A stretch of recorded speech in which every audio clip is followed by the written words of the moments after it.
भाइयों और बहनों, जीवन की यह यात्रा केवल आंखों से दिखने वाले संसार तक सीमित नहीं है।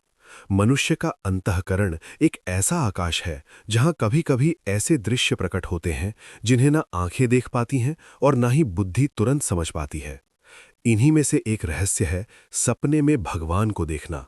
ये विषय केवल जिज्ञासा का नहीं, बल्कि आत्मा की गहराइयों को छूने वाला है।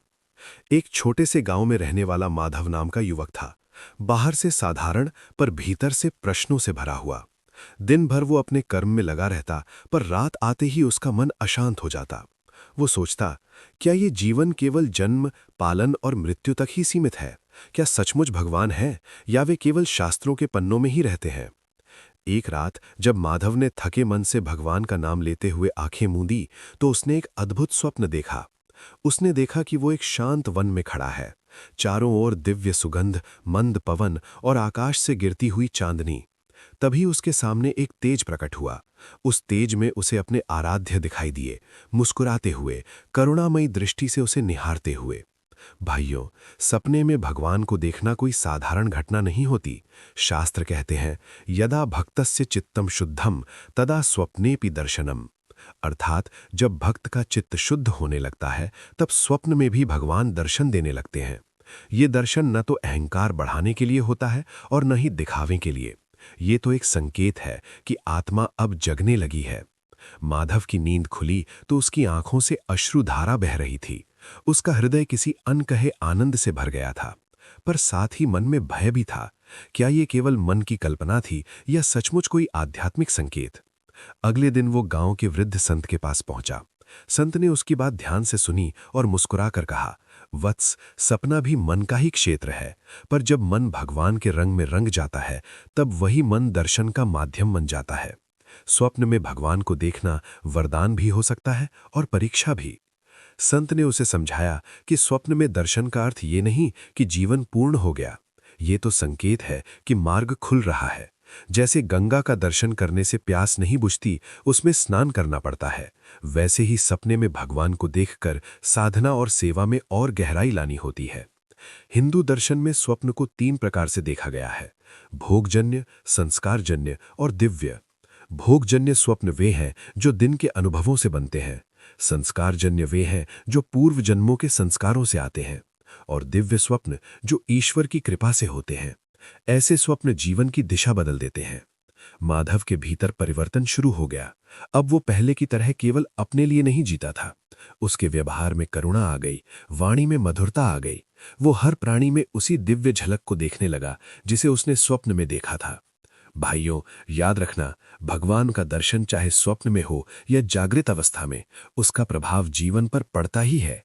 यदि दर्शन के बाद भी जीवन में अहंकार, क्रोध और लोभ बना रहे, तो समझ लेना चाहिए कि अभी मन पूरी तरह तैयार नहीं हुआ है।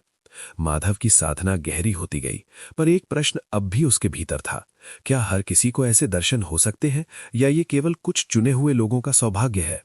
संत ने उत्तर दिया, ईश्वर पक्षपात नहीं करते। सूर्य सब पर समान रूप से चमकता है, पर खिड़की वही खोलता है जो प्रकाश चाहता है। स्वप्न में भगवान का दर्शन जीवन की खिड़की पर दस्तक है। दरवाजा खोलना तुम्हारे हाथ में है। वन की नीरवता, संत की वाणी और स्वप्न का प्रभाव, इन सब ने माधव को भीतर से बदल दिया। उसे लगने लगा कि जीवन का उद्देश्य केवल अपने लिए सुख खोजना नहीं, बल्कि उस परम सत्ता की ओर बढ़ना है जिसने स्वप्न में उसे पुकारा था।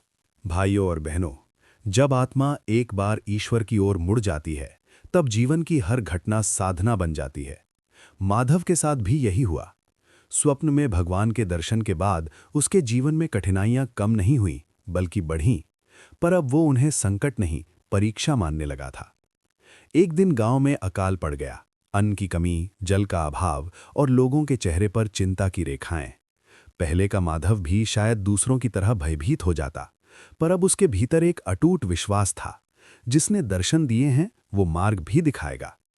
उस रात उसने फिर भगवान का स्मरण किया।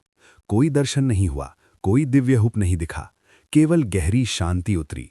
और उसी शांति में उसे एक बात समझ में आई, भगवान हर बार रूप में नहीं आते, कभी कभी विवेक बनकर आते हैं। अगले दिन माधव ने लोगों को एकत्र किया और कहा, हम सब मिलकर तालाब की सफाई करेंगे। वर्षा जल का संचय करेंगे और जो थोड़ा है उसे बांटकर खाएंगे। ये विचार किसी शास्त्र से नहीं बल्कि उस आंतरिक प्रेरणा से आया था जो स्वप्न के दर्शन के बाद उसके भीतर जागी थी। हिंदू दर्शन कहता है, ईश्वरः सर्वभूतानां हृद्देशे अर्जुन तिष्ठति। भगवान सबके हृदय में विराजमान हैं। स्वप्न में दर्शन होना इस सत्य की अनुभूति का आरंभ मात्र है। वास्तविक दर्शन तब होता है जब हम हर कर्म में ईश्वर को देखने लगते हैं। धीरे धीरे गांव की स्थिति सुधरने लगी। लोगों के मन में भी विश्वास जगा। वे माधव को नहीं, उस शक्ति को धन्यवाद देने लगे जिसने उसे दिशा दी थी। माधव समझ गया कि दर्शन का उद्देश्य प्रसिद्धि नहीं बल्कि सेवा है। एक रात उसने फिर स्वप्न देखा। इस बार भगवान ने कुछ नहीं कहा, केवल उसके सिर पर हाथ रखा। उस स्पर्श में ऐसा लगा मानो वर्षों की थकान उतर गई हो। वो समझ गया, ये संकेत है कि मार्ग सही है। शास्त्रों में कहा गया है कि जब भगवान स्वप्न में मौन रहते हैं तो वे साधक की परिपक्वता को दर्शाते हैं। अब उपदेश की आवश्यकता नहीं, अनुभव ही गुरु बन जाता है। माधव का जीवन अब एक संदेश बन चुका था। लोग उससे पूछते, हमें भी भगवान के दर्शन कैसे होंगे? वो मुस्कुराकर कहता, दर्शन पाने की इच्छा मत करो, पात्र बनने की तैयारी करो। मन को निर्मल करो, अहंकार को त्यागो और सेवा को जीवन बनाओ। भाइयों, सपने में भगवान को देखना वरदान है, पर उससे बड़ा वरदान है जागृत अवस्था में जीवन को भगवान को अर्पित कर देना। स्वप्न तो क्षणिक है, पर उसका प्रभाव यदि स्थायी हो जाए तभी वो सार्थक है। माधव ने कभी अपने स्वप्न का ढिंडोरा नहीं पीटा। वो जानता था कि सच्चे अनुभव मौन में पनपते हैं। जैसे बीज अंधेरे में अंकुरित होता है, वैसे ही आध्यात्मिक अनुभव भी भीतर की नीरवता में फलते हैं। जीवन के अंतिम समय में जब माधव शांत भाव से लेटा था, उसके चेहरे पर वही मुस्कान थी जो पहले स्वप्न में उसने देखी थी। उस समय कोई स्वप्न नहीं था, कोई दृश्य नहीं था, केवल पूर्ण समर्पण था। और यही हिंदू दर्शन का सार है। दर्शन से आगे बढ़कर दृष्टा को मिटा देना। जब देखने वाला ही न रहे, तब जो शेष रहता है वही परम सत्य है। इस प्रकार सपने में भगवान को देखना जीवन का अंत नहीं बल्कि आरंभ है। ये संकेत है कि आत्मा अब अपने घर की ओर लौटने लगी है। जो इस संकेत को समझ लेता है, उसका जीवन स्वयं एक दिव्य कथा बन जाता है।